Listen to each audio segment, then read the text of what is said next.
Do you feel lost, like you've wandered into a dense, shadowed wood, unsure of the path forward? Do distractions pull you from the still, small voice, leaving your soul restless and searching? Have you felt the weight of silence and wondered if God has left you alone? Here on the Distracted Christian Podcast, we walk that dark night together. Every step draws us closer to the one who's been waiting.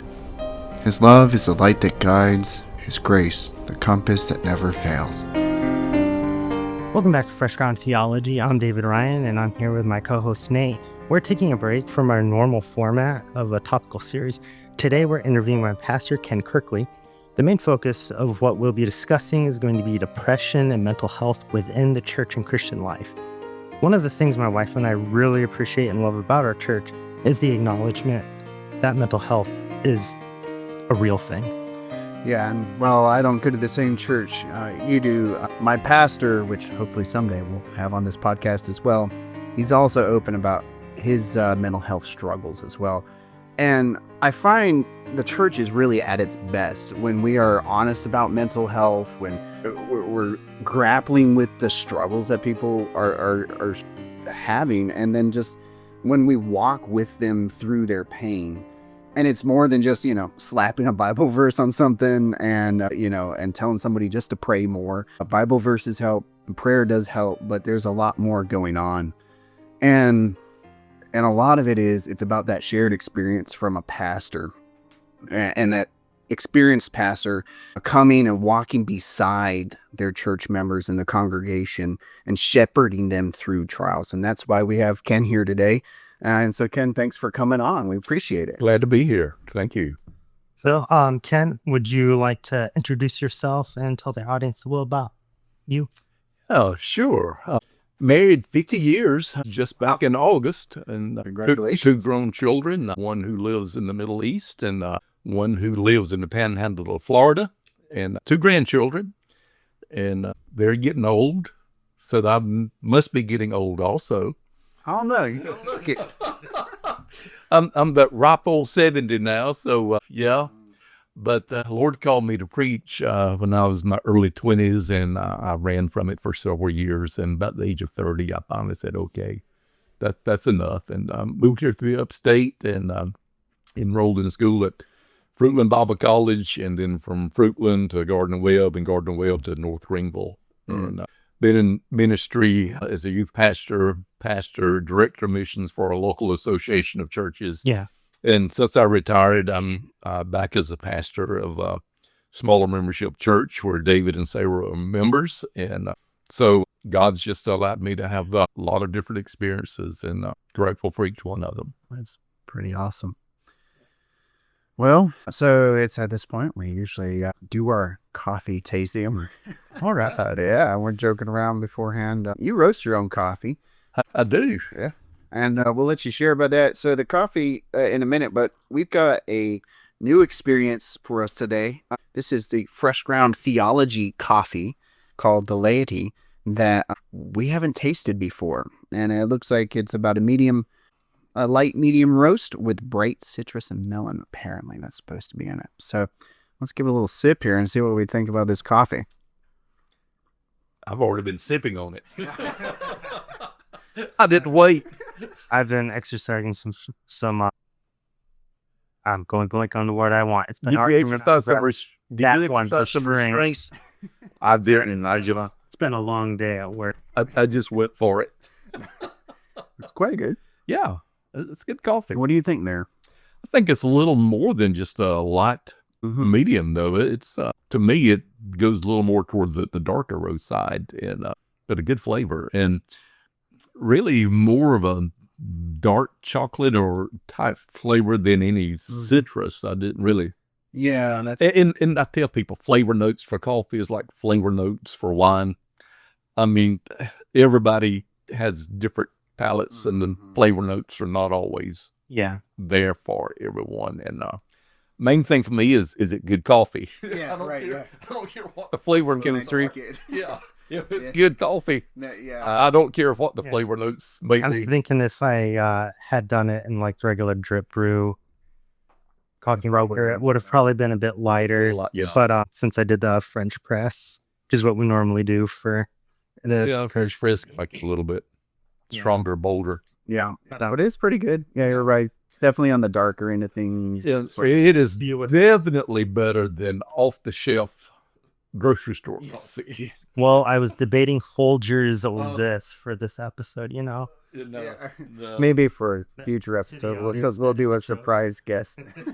Surprise for Surprise, here's your Folgers. Whenever Wes gets on here, he said he is planning on having Folgers. So yeah. I told him that's his decision. Bring your own. Instead of bring your own bottle or bag, bring your own coffee. I don't plan on supplying it. But Yeah. I don't feel like throwing away my $3 for a pound of Folgers. It's way more than Oh, that. yes, it's become really. Really? Oh, Folgers? yes. It's expensive. You go in the grocery store and price coffee now. Well, that's why I roast my own. Like, I know I do it in the oven. I know I don't do it as good as, especially air fluid roaster or even a drum roaster, but I can do it a lot better than store-bought coffee. Oh, yeah. And Most store-bought coffee is 6 months to a year old by the time you actually get the coffee. By the time they've roasted it, bagged it, and trucked it, and warehoused it, and it's not fresh when you go in the grocery store and buy it. yeah, I'm the odd one out here today since I purchased my coffee pre-roasted. But that's German, so it's special. Oh. There's so many things I could say that I better not. So Well, it's a safe space. You can say which one. yeah, yeah. But at least on air. No, I'm kidding. Oh man. Well, Ken, before we dive in here, so these are the questions we're gonna always now be asking our guests. And so, what's your favorite go-to coffee? I'm sure it's something you roast. It is. My coffee is called Friends and Family. Okay. And it's named that after our Thursday night small group that's been meeting now for 7 years, probably 8 years. And they're friends who are more like family. Yeah. And so we call ourselves Family. Family. And so from Family, I came up with Friends and Family coffee. That's good. What's in it? Or what kind of beans do you roast for that? I do several. Sumatra from Indonesia is my wife's favorite. Mine probably would be the Samo from Brazil. Okay. It's not quite as dark as the Sumatra is, but it has a kind of a chocolate peanut butter flavor note to I it. was about to say, I feel like a lot of like Central American and South American tend to have more of the peanut butter, chocolatey flavors for them for sure. And it's just a good, smooth drinking coffee. And then I have a Honduras medium. Yeah. And I use it to do flavored coffees. I'm not real big on flavored coffee, but a lot of people are, especially when you get to Thanksgiving and Christmas. I do some of these events in churches, and I have a couple that I do Christmas and Christmas blend.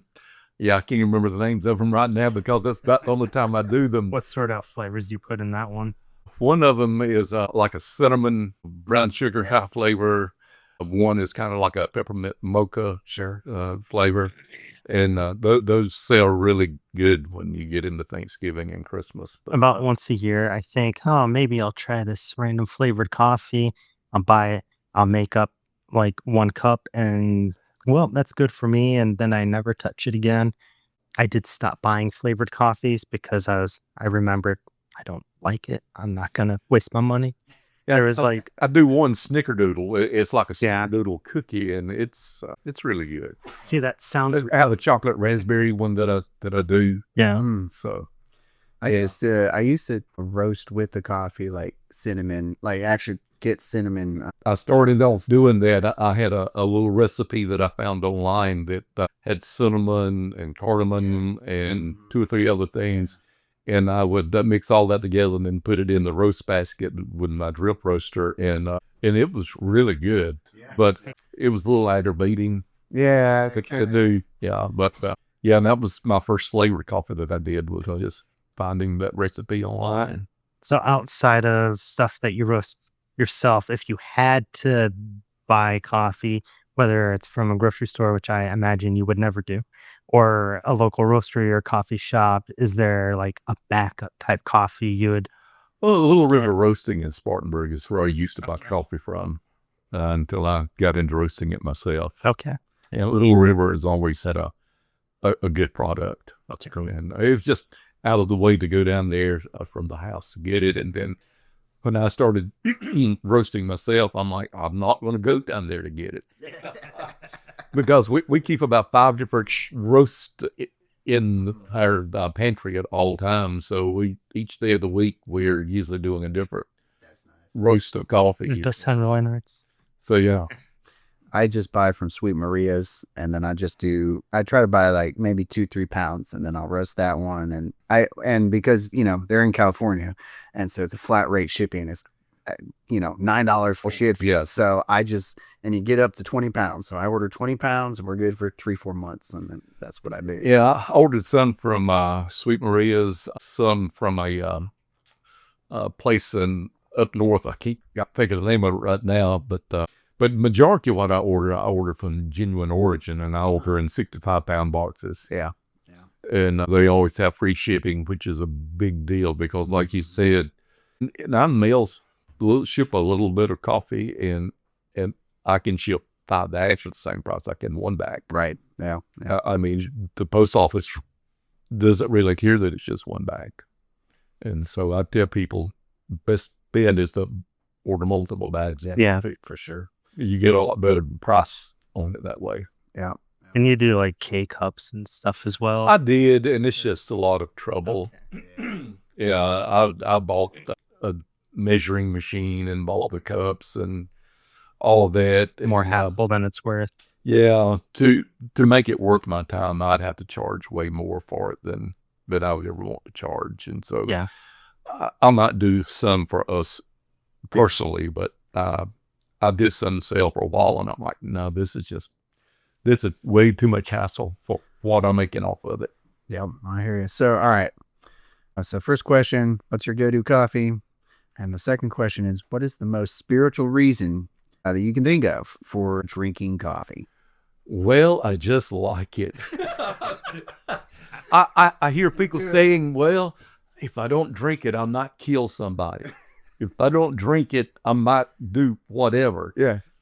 The caffeine in it, the only time the caffeine does anything to me is if I drink it late in the day and it'll keep me awake. But Yeah. it doesn't charge me up in the morning. It doesn't open my eyes in the morning. It doesn't do anything like that. It's just, I just like the taste of it. And so the spiritual thing would be just thanksgiving that God created coffee beans.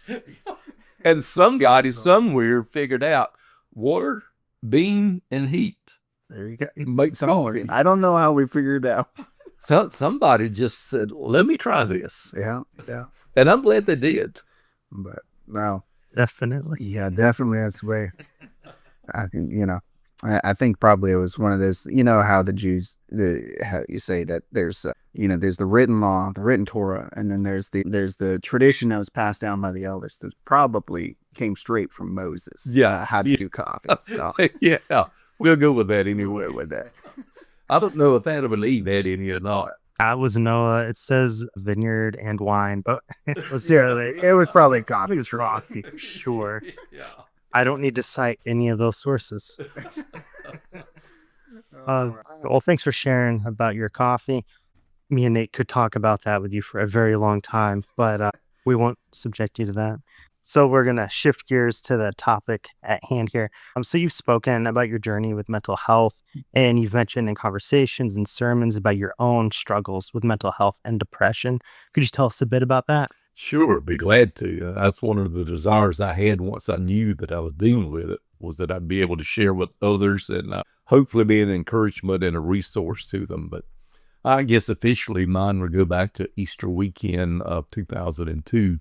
I noticed on that Saturday that I was just angry about anything and everything. And then Monday and Tuesday, I was just, I woke up like 4 o'clock in the morning with some of the weirdest thoughts that I'd ever had. And was afraid to even move because I was afraid of what I would do if I moved. Well, I finally got up and I had a meeting to go to in Columbia, and got there, and in that meeting, they were talking about the fact that probably over 60% of pastors deal with depression in some fashion. And I'm sitting there thinking, oh, wow.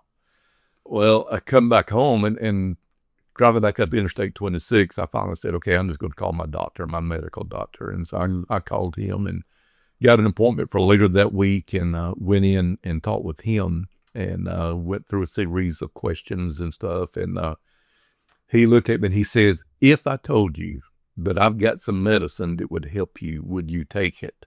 And I basically stuck my hand out and said, put it here, because I was there because I was afraid. Yeah. I mean, it was just fear. And I was not having any spiritual thoughts at that moment. I was just looking for help.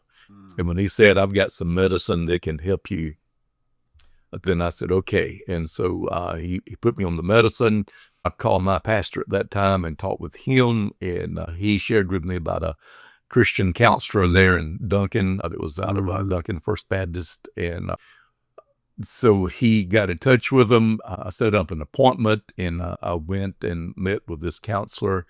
I met with him 2 or 3 times a week for about a month, I think it was, and just went through all kinds of questions and looking at my life. And so it was just a matter of trying to put all the puzzle pieces together. And I was diagnosed with OCD, depression, and anxiety, all 3 at the same time. I mean, The right combination. I had the trifecta. Yeah. You know, and it was just, it was horrible. And I started on the medicine like on Thursday, I think it was. And then I left the next day for Ohio on a mission trip to go and scout out an opportunity for that summer. And I couldn't eat. I couldn't sleep. I had vivid, scary dreams. I literally would look out the window from the hotel and see somebody and think I could shoot them. And I'm like, why would I think that?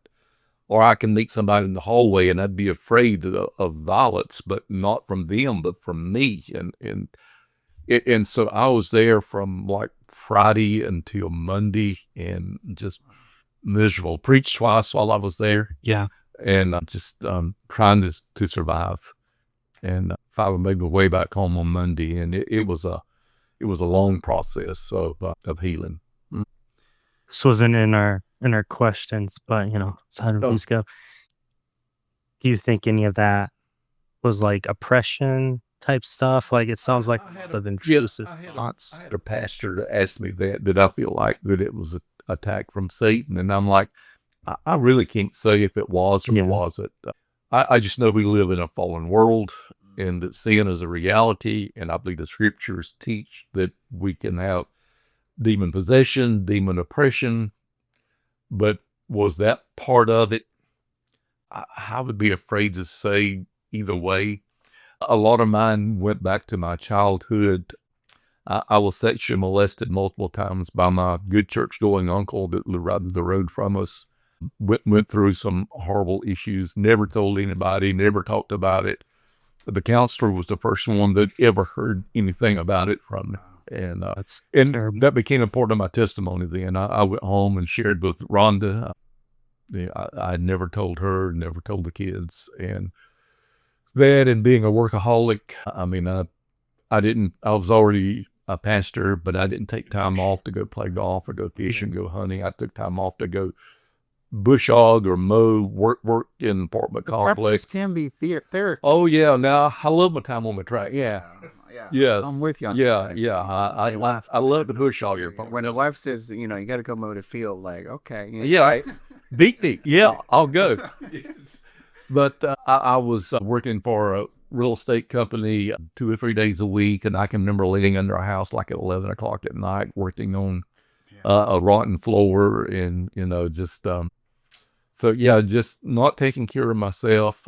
Some of the trauma of my childhood that I never had dealt with, and so it was just a lot of things came together, and the counselor said that things that happen to us as a child like that, if they're not dealt with, he says they're going to come out. It's usually a middle age, and I was 48. And he says, at some point, that will surface. It is not dealt with. And so because of that, I just made it a part of my testimony. And I've shared with churches all over South Carolina and different groups, and seem like most of the time I'll hear from somebody else who's got a similar story. Yeah.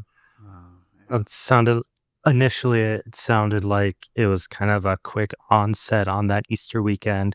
But based on that, it sounds like there was a lot of underlying stuff that... It was. And once I came to grips with what I was dealing with, I look back over the 5 years leading up to that. Yeah. And I could see different flashing lights, warning signs that I thought it was, physical problems that I was having of some kind or whatever. But when I look back, I could see for the last 5 years especially that it was building, and it just came to a head that Easter weekend. But it didn't just start that Easter weekend. Yeah. And for most people, it doesn't just start. It is a progress, I think, of getting there for whatever reason it is to get there. Yeah. And then it all just builds up, and then one... Like a volcano, it's just there. It just blows, and mine blew majorly. So what would you describe, like, before you're in ministry, you're around ministry, you've gone to seminary, all this stuff, and before that, you're working hard. What was your view of, like, the mental health problems and all that as you're coming? I mean, like, Easter weekend, we know it changed. Oh, really? My view was lousy. I can remember basically thinking, just pull yourself up like bootstraps. Yeah. You could do better. You don't have to be like that. You don't need that medicine, Well, God gave me a good dose. And it was like, what do you think now? And I do know that medicine is abused. Yeah. In that area. And I know that not every counselor is a good counselor. When I talk with people about going to see a counselor, I stress a Christian counselor with a Christian worldview. Yeah. Otherwise, you can get it in some really strange things. And the guy that I saw was a good Christian counselor with a biblical worldview, and so that's what I still recommend to everyone today. But yeah, it was a learning process for me. And part of it is the fact that my wife Rhonda, she has dealt with depression ever since she was in third grade. Wow. They had her on Valium in the third grade. Wow. And all through our marriage, she struggled with it, but I didn't understand what she was struggling with. And I tried to be sympathetic, but sometimes I was less than sympathetic. And I remember a few weeks into this, when I was finally getting my head kind of back on again, we were sitting in the room together, and I said, I really owe you a big apology. And she said, is he glad I don't try to get even? Stop thinking that instead. Oh, man. But I said, I just had not joking. Yeah. I just had no clue. Right. Yeah. And until you dealt with it, I mean, you can try to explain it to someone, but unless they dealt with it personally, it's kind of like you're speaking a foreign language to them. Yeah. They don't. Why can't you get out of bed? Right. Yeah. Yeah. Why can't you go to work? I mean, even if it's Why can't you just choose to be happy? Yeah. But even between people who both experience depression, sometimes it's hard to convey how yours is because their experience with depression is different enough from yours even. Yeah. So that is also The same symptoms of depression, or but a lot of the underlying is almost Yeah, Rhonda's underlying is different from what mine is. Yeah. We exhibit some of the same symptoms. I mean, we're both on our medicine. I mean, I had a pastor's wife years ago that had gone through similar, and the doctor had put her on medication for it. And I remember she was talking with me at the service, and she says, "I'll kill for my medicine. Nobody better ever bother my medicine." And so, yeah, it's like 20 years in, and the doctor said, you might could come off of it now, but I look at what the cost of it is, which is negligible. Yeah. And where I am in life right now, and I'm like, I think I'll just keep on taking it. Yeah, I just don't even take a chance. Yeah. And one day I may come off of it, but wintertime is one of the hard times for both of us. I love fall and winter weather, but the short days and long nights, and when we get the rainy season also, Right. And like the opposite. there are days it's just really depressing. I mean, it's just like, oh my word, and ready to go to bed at 6:00 at night, and just don't want to be around anybody. And Yeah. so a lot of the way I do things and the way I react to situations has changed over these 20 years. I came to find out that it's hard on an introvert. I'm in an extrovert position, I think that's all three of us here. but I'm an introvert. I can sit at home to myself, and man, I'm fine. Yeah.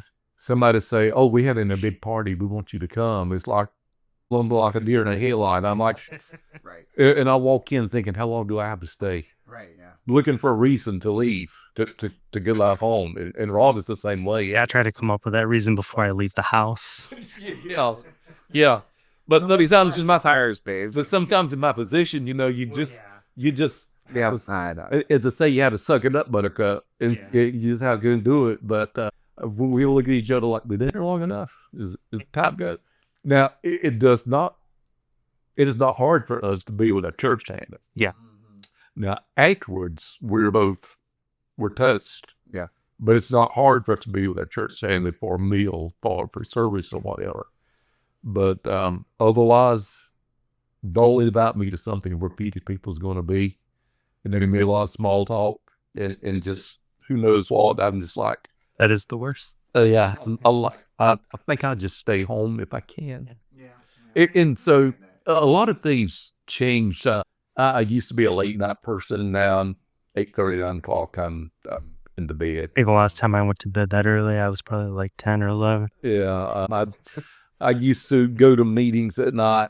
I'd go to anything at night unless it's just a have to. Yeah. Now, and some of it could be age. I'm not spring chicken anymore, but I think most of it goes back to that depression, anxiety, and So you said that you very willingly got the medication from the doctor.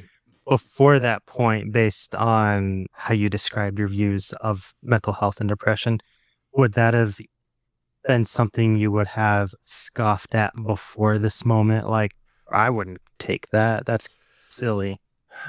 maybe I think where my view came from was that of seeing people abuse their medicine. Okay. May be some of it. I'm thinking of one person in particular, and so I don't know that I would have scoffed at anyone. Now, for me personally, it took me to get it to the point that I was, that it was like, yeah, Yeah. Right. you got something, you got something for me, give it to me. I didn't even ask him what it was. I said, just put it in my hand. Yeah. And that's a good medical doctor. I mean, he's been our doctor for going on 30 years now. He just started in practice when we started going to him, and great guy and very understanding, and takes time to talk. And so he was a great source of encouragement. And I remember one of the things that he said toward the end of me seeing him that first time, if you think about doing anything stupid, call me. Yeah. Yeah. Calls her. How was your family as well? Your doctor, he sounds like, I wish I had a family doctor at this day and age, but your family, how did they take it? Did they have similar views or? Yeah, they, like I said, Rhonda has dealt with it her whole life. And so, yeah, she was very supportive of it. And Both of our kids were already out and gone, and so they didn't see a lot of the stuff. Right. They heard me talk about it some, but Yeah. they were not living at home to see everything that I was dealing with. And I have a brother that used to call me in the middle of the night that he was dealing with similar issues and that I didn't understand. Right. Yeah. And then one of my sisters, she told me that she'd gone through several years of being on medication also. And I know that my dad had some issues when I was a little boy. They didn't talk about stuff much back then. We're talking back in the early 60s. But I remember he'd have to get to the doctor to get a shot every so often. His nerves would be, that was the thing. Your nerves are bad. Yeah. Nerves. I'm like, ain't nothing wrong with nerves. They feel, the nerves are functioning. But that's the old saying, my nerves are bad. And he had to give him the doctor to get something in. But he never went into any detail. So, I had any great support from the churches. I was already director of missions at that time. And once I understood what I was dealing with, I sat down and wrote a letter to all the pastors and to all the churches outlining exactly what I was dealing with. And I had a couple reasons. Number one, I wanted to pray for them. Right. Number two, I wanted them to be aware of what I was dealing with. Yeah. Number three, I figured if I'm dealing with it, somebody else may be dealing with it. Yeah. And I wanted them to know. And so from that letter, within a week and a half time, I had a pastor sitting in my office telling me his story. Pastors would check on me. They gave me a month off of pay, told me to just take a month. And Well, that's really awesome. Just go do whatever. They said, leave your cell phone at home. Just go.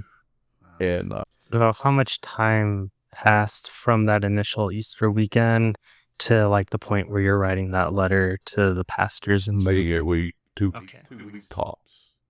It's been after I got home from Ohio. Okay. Yeah. That I needless. Well, I can understand Ohio being pretty depressing. Yeah, it's tough. And maybe that's what you're. Yeah, my friends in Ohio might not agree.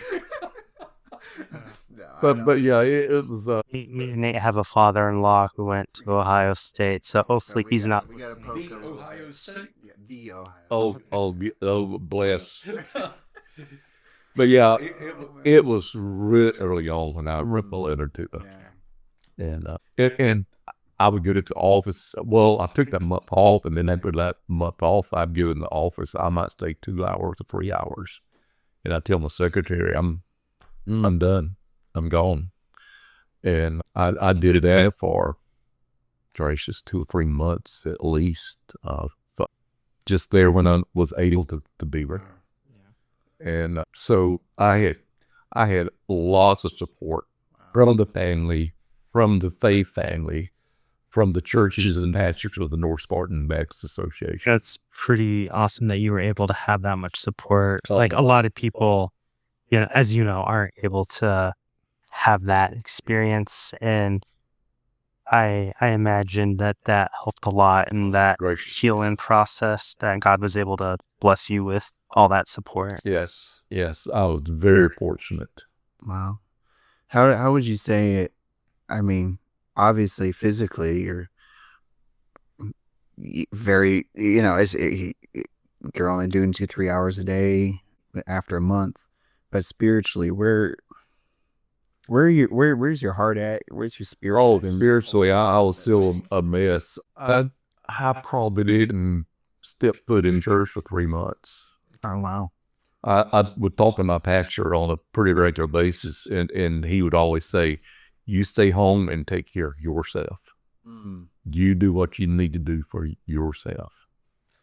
And so it was between 2 and 3 months. And I tell him, I said, I know I should be there, and I want to be there, but I just can't be there. I couldn't force myself to get up and get ready and go there. And Keith Cale was my pastor at that time, and Keith was just a great supporter, understanding, checking on me, and just saying, You just take care of yourself. You just don't worry and take care of yourself. And after about 3 months, I think it was, he called me and he says, I'm going to be out of town. Do you think you are up to filling in for me? Okay. And I said, I think I can. Yeah. And so I filled it for him. And it wasn't just a few weeks in, one of our churches had a pastor that resigned and left, and we're going through a lot of issues that I went and spent 2 months or 3 months with them, which was good therapy. Yeah. It was a small membership church. It was going through a lot of hardships, and I was able to be there with them, and knowing that I had services to do helped to encourage me to be there.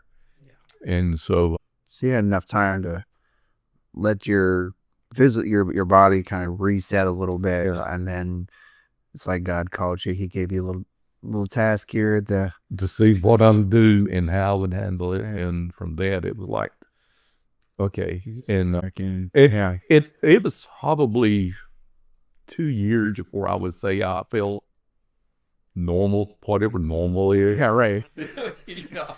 Yeah, I'm still trying to figure out what normal is, especially if I was for a Baptist preacher. I'm not sure what normal is, but it was probably a couple of years to I really felt light of myself. Right. Yeah. And I was going to ask it, but it was still, we're talking 18 years after that.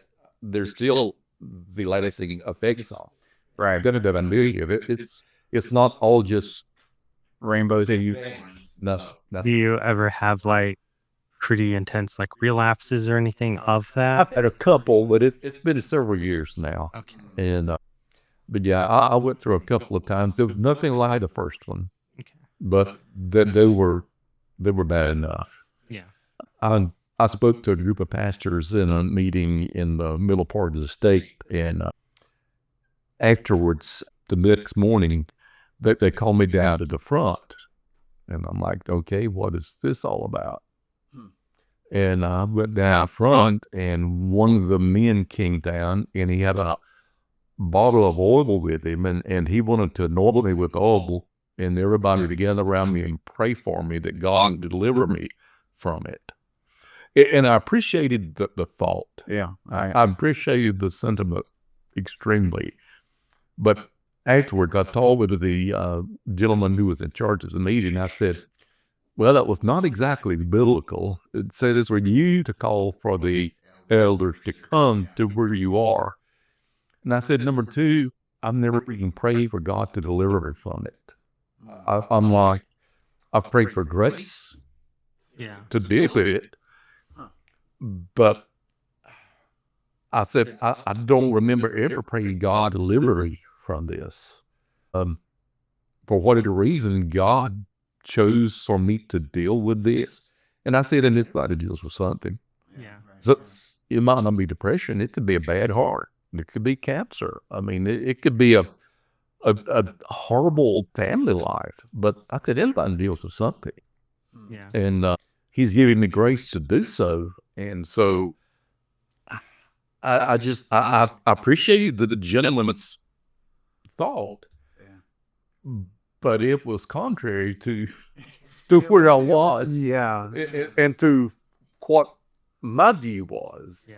Experience that where like, you have something going on in life and your friend like, oh, why don't you ask God to just take it away? And it's like, well, why would I? He obviously put this here for me to take me to like put it or a lot, and whichever way you want to look at it, and you start getting into some deep theology there, but whichever way, God at the very least had allowed that to come into my life, and I still leave part of the reason is so that I can be a help to others. Yeah. That's like was it 2 Corinthians chapter 1, where we can comfort, others with the comfort wherewith we get comforted. Until I went through that, I had no idea I'd have to talk to someone about their mental issues. Yeah. And but I quickly began to understand. And I remember one young pastor calling me and asking me about it. And I'm, encouraged him Mm-hmm. to go see his doctor. And his reply was, "Oh, I can't do that. What if my church people found out?" I'm like, "What?" They're gonna find out. I'm like, we have stigmatized mental illness for the Christian, and it's like that. If you got God, you ain't never gonna have it. Right. Yeah. And that's pretty much what I was about to ask about. Like, But if you go back to the scriptures and start reading, You read the Psalms. Jonah, I'm just gonna sit here and die. Yeah, right. God, just go ahead and kill me. But Elijah, I think it's what says, or Elisha one that went through similar, and so when we stigmatize mental illness in that way, it's belittling the faith of the person who's dealing with it. Now, I will say this, and I've shared this every time I've talked about it. For some people, their mental illness is coming from a sin. yeah, But there are some that they're dealing with it as a direct result of alcohol, drugs, immorality, an affair, unconfessed sin. yeah, So there are those that it is a spiritual issue, but it's not a spiritual issue for everybody. For some, it's a medical issue. It's a background issue. It is stress and pressure, and sometimes it's even the reactions to foods or medicines that can cause this stuff. There's so many things other than just sleep that can be the factor of it. And then you get some people that think, like, I know I asked earlier if you thought some of it was like oppression, where people will kind of like, oh, it's, demons causing this. And it's like, ultimately, like, kind of how I view it is all mental health problems aren't caused by demons, but, the forces of darkness can take advantage of the situation. Well, Maybe just the fact that we are this fallen sinful world, and our bodies are affected by that fallen sinful world. Yeah, but it's given dudes way too much credit. I've heard people talk about Satan attacking them. I said, I'm not sure how my faith is strong enough to even give Satan's attention for him to come attack them. Like I've told people, like, I don't think he knows who I am. We've probably dealt with his lackeys, but I think he's dealing with different people than lowly me. But my biggest issue is not with him, but with me. Yeah. I mean, I'm my biggest issue. Well, yeah, and the scriptures all, very open about, devils out there, they're demons, they're attacking, they're oppressing, they possess some people. But the scripture, it does have exorcisms in it, but you know what most of the scripture is about? It's about you and your relationship with God and prayer and meditation and all those things that We're all good enough at ruining our own lives. Yeah. Man, I can mess me up before I get out the door. That's the reason I need coffee. Right. Yeah. Spiritual reason. I did have one question. All right. So obviously going to your doctor, medicine has helped you. Community, family, church family has really helped you. But what about some spirit? Like, it's not slap a Bible verse on it and go type of thing. But what are some of the things that God used from scripture, prayer, those kind of things that really made a difference? Well, let me tell you, I did this because it's spiritual. My dad died at 93, mom at 92. They got 16 weeks apart. Mom died on Father's Day. We already had reservations for 2 weeks of camping. I did a funeral. We came home. Ron said, "Are we going to still get camped?" I'm like, "Yeah, we're still going camping." We just went down the trawl, down below Spartanburg. That first week, and Rhonda was working. She didn't take time off. She was just coming to the campground after work. And that first week was a week of grieving, of the loss of dad, then mom, so close together. Yeah. And the second week, I didn't hear God speaking all of the week. But it's like God said, no, you got some pretty good DNA. Dad was 93. He was on the tractor at 85. Mom was 92. They both stayed home until just a few weeks before they died. Yeah. They both drove all them up until just a few years before they died. I mean, they were active. They never thought of themselves as old. Yeah. It's all of us, the old people. All the times that's just a mental state. Yeah, and it's like God said, you got some really great DNA, but what do you do with yours? Mm. And it's like, well, I sit at a desk, I sit behind the steering wheel, and I drive places. I preach and teach. I'm a ham radio operator. I was sitting in a chair doing radio stuff. Yeah. And then, like, basically, I'm doing nothing physical for my health, for my DNA. And in that second week, I'd make fun of runners my whole life. I would see somebody running and you look like they were dying, and I'm like, that's fun. I don't want it. Right, yeah. And it's just miserable looking. But that second week, God allowed me to download an app, Couch to 5K, put it on my own, put on my old nasty, wore out tennis shoes, and start trying to run there across that park. 15 minutes of walking and a little bit of running. I think I sucked every tree of the ground in the campground. I was breathing so hard. I had to sit down, get a bottle of water, and rest before I could get up and do it for the 15 minutes. Well, out of that came 5Ks, 10Ks, half marathon, full marathon, ultra marathon. Wow. I was about to, yeah. Bet you did all that. And my doctor told me early on, he says, here's the medicine, but one of the best things for the depression is physical activity. Yeah. It was 11 years later. 11 years. 11 years later. And after I started running in that June, I had blood work and lab work done the all best it had ever been. And I said, Doc, you told me 11 years ago that one of the best things I could do for myself would be some physical exercise. I said, you were right. It just took me 11 years. He said, all I could do is tell you. That's all. I was 59 and I started running. Wow. And I did it a full marathon at Myrtle Beach when I was 65 to celebrate turning 65. Wow. So I got a little bit more time before I have to get out there. No worries. It's, But and out of that, though, also came our third in that small group. yeah. People who were runners that I taught 5K classes, 10K classes, and a half marathon class. And people out of those classes ended up coming to our house on Thursday nights to do Bible study and to eat and to run.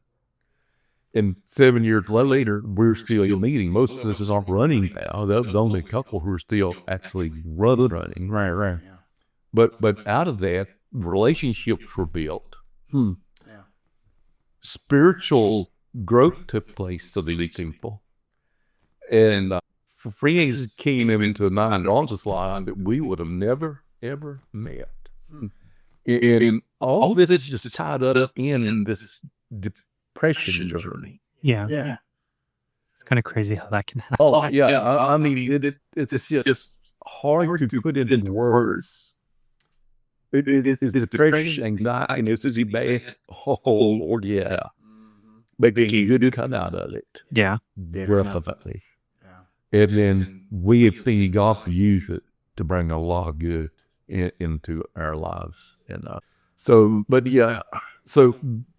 in the Bible speaks about physical activity, working and sweating. And It also talks about how the wicked man runs me, no man perceives. yeah, well, maybe I was really full of wickedness. And but I must be great because I don't go running. And I told people through the years, I said, running might not be your thing, but swimming, bowling, walking in golf course, just walking in neighborhood, something. I added exercise back to my daily routine like a year ago, lost some weight, and my doctor was happy because it made my prediabetes go away because I was like right on the verge of kind of in there. And he was very pleasantly surprised at my last checkup. So, I mean, you're right. Oh, yeah. It's amazing how much it can do. It affects us physically, and our physical well-being affects us mentally and emotionally. And spiritually, I believe and I remember quoting Psalm 23. I remember saying, eating so come quickly, Lord Jesus. So I was doing some free reading the Bible. There's no appetite to read the Bible. There's no appetite to hear anybody preach. There's no appetite for it. That was the thing that I found depression, even for the believer, can kill your spiritual appetite. So, Every bit of it. yeah, along that, like I know everyone's depression experience and stuff will be different, but do you have any thoughts from your experiences on how a Christian can navigate this type of thing, chronic and intense depression? One of the things is just be honest about it Yeah. and be open about it. But when I say be open about it, I don't even talk about it nonstop. Yeah. Because there's so many people who that doesn't want to talk about. Yeah. Well, that's not beneficial to that person. It's not beneficial to the people around them. And eventually they're not going to have any support because everybody's going to say, "Well, that's all they're going to talk about." And they're going to be gone. So then they got to accept it. They've got to be open about it. But they've all got to be willing to seek help for it. Mm-hmm. I mean, if you break a leg and you don't pray over it, just lay in a bed and wait for it to heal. It depends on if you're Pentecostal. Yeah, man. I don't even think they do that. Yeah, yeah. Or audience, that was a joke. Definitely pray over it, but call the ambulance.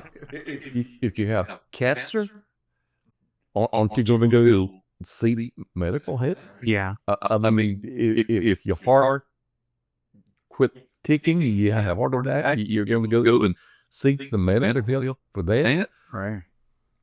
This issue of anxiety, depression, OCD, all the different variations that are in there, there's some help out there for it. Yeah. And it is Christians counselor, not just any counselor. And understanding that you have to do some of the healing yourself. That just medicine itself is probably not going to be enough. Yeah. It's going to be a help. But the running probably was the added element that made medicine work better also. Sure. And so physical activity, we were built to be physical. We were built to, you talk about hunters and gatherers, and all this goes back to how we think error is and all of it. Well, you think it's 600 years old or a million years old. In the end, all of our ancestors, they were active. They were active until, your parents' generation, and then we decided that sitting at a desk was the best. Sit at a desk and watch TV, and now we get on our phones and our iPads, and we just use AI to figure out everything for us. And so, physical activity is really hard. Yeah. For mental health. Yeah, so I heard it put one way. It's like, it was in regards to sleep, sometimes taking a nap is the most spiritual thing you can do. Oh, it is. And just exercise. Sometimes that's the most spiritual. Some people it's an idol. For most of us, though, it's probably one of the most spiritual things you can do. Oh, I really believe that a nap was spiritual. The older I read. Hate taking naps. Ever since I was little, I just hated naps. So. Shaq would be all the way in her sleep. I'll look at Ronald and say, I think I'm going to join her. It might be 10 minutes or 15 minutes. The cat or dog? Dog. Oh, yeah. And so I'm like, let's just take a nap. I guess I need to take a nap. Yeah. And I think I was diagnosed with CLL 3 years ago, which is type of leukemia, and so through all of that, I learned that I have trouble sleeping. I have years. I have pretty much a set schedule, bedtime, doing the same thing as each night in order to get an adequate, decent night's sleep. Yeah. Because sleep is therapeutic and sleep is sick. Yeah. You surprisingly need that sleep.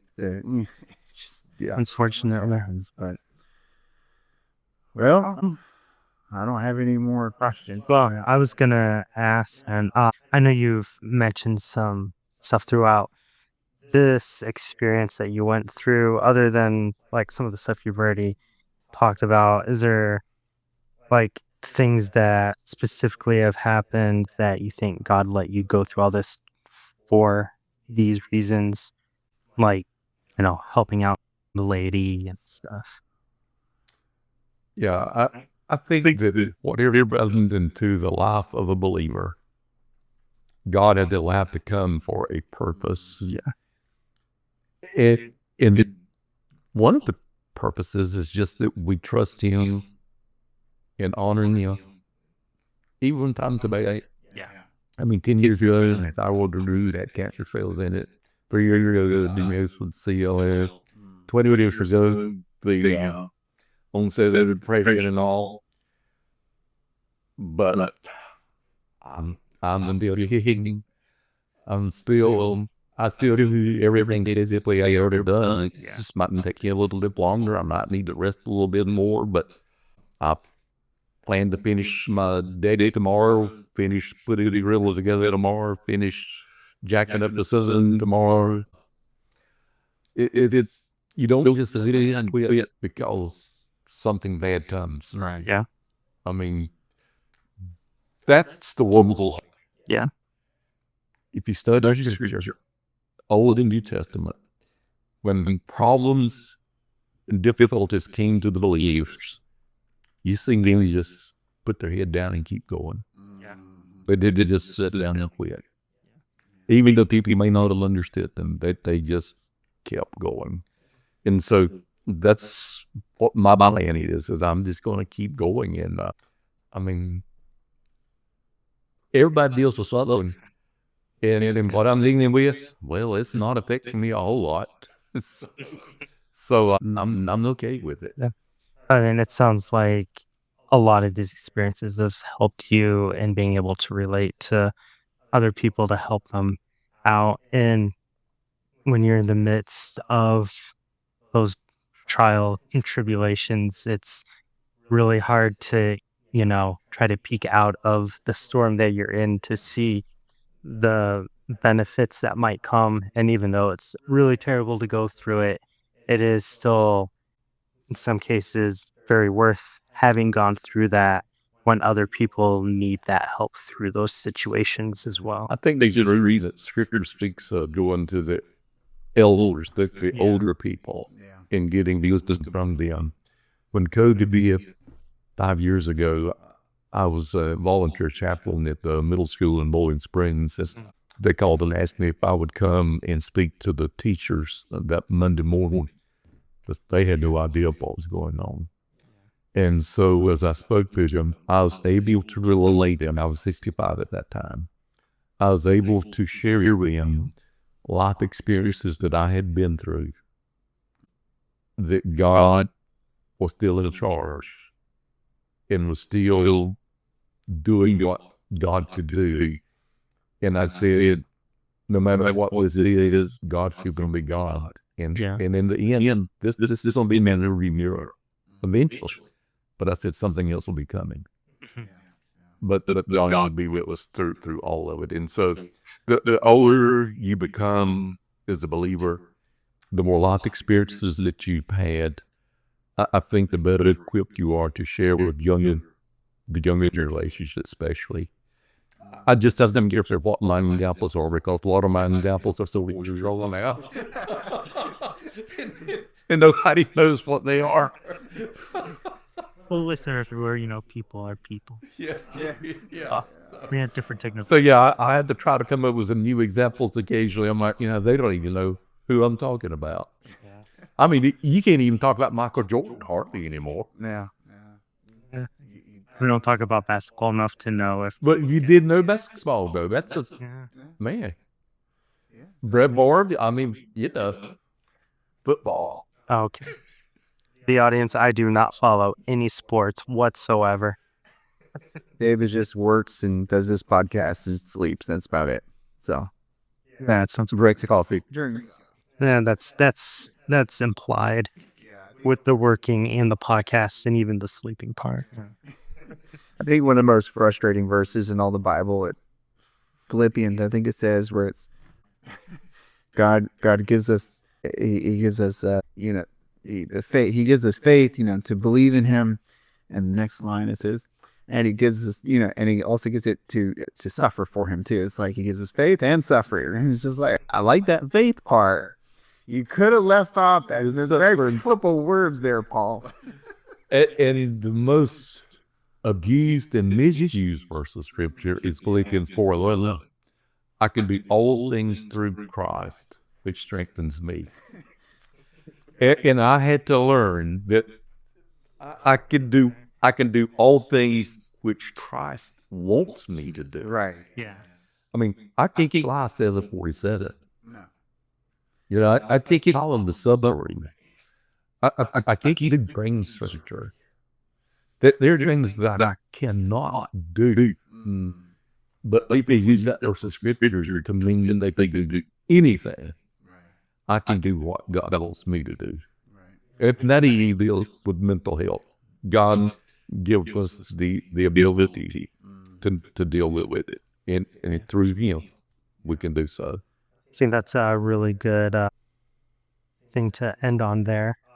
So I do want to thank the listeners so much for hanging out with us. And so thanks for listening to the episode of Fresh Ground Theology. And we do really appreciate the fact that you've chosen to spend this time with us, sipping coffee as we discuss this very important part of human existence. And Ken, thank you so much for coming on and discussing this really important topic with us. And I know it's a really personal thing, and we do appreciate that you use this experience of yours to help minister to other people. Thank you. And as a thank you, we do have some merch for you. That's Fresh Ground Theology t-shirt. I wasn't sure what size, so it's a large. Oh, for real? Yeah. Oh, okay. Well, we can get. Well, I'd like you to order another one. But and then we got you drank out of this mug earlier, but he's got you Fresh Ground Theology mug.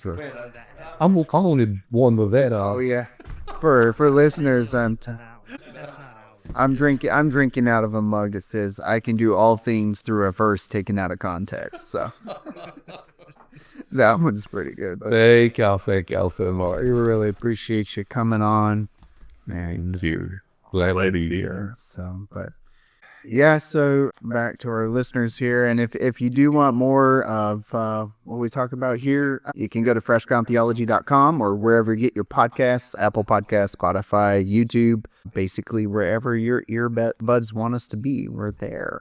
Yeah, and while you're there, don't forget to rate, review, and share the show. Honestly, that helps more people find the conversation. It also keeps us motivated, encourages us, keep brewing episodes up for you. And yes, that is an attempt at coffee humor. It's a bad attempt. Bad joke. And if you'd like to sport your theology on your sleeve, literally, check out our merch store and through the website, mugs, shirts, and probably not espresso machines yet, though. If there's a company out there that want to have a Fresh Ground Theology espresso machine, we're open to allowing you to put our brand on your product. There might be too much upfront cost for me to. Well, I mean, they would be asking us and paying us a lot of money for our brand. If that happens one day, I will happily sell that. Anyways, Ken, so we always do end an episode with the Lord's Prayer. Would you mind doing us the honor of praying the Lord's Prayer for us? Our Father, which art in heaven, hallowed be thy name. Thy kingdom come. Thy will be done in earth as it is in heaven. Give us this day our daily bread, and forgive us our debts as we forgive our debtors. And lead us not into temptation, but deliver us from evil. For thine is the kingdom, and the power, and the glory forever. Amen. Amen. Thanks for listening. We'll see you next time on Fresh Ground Theology.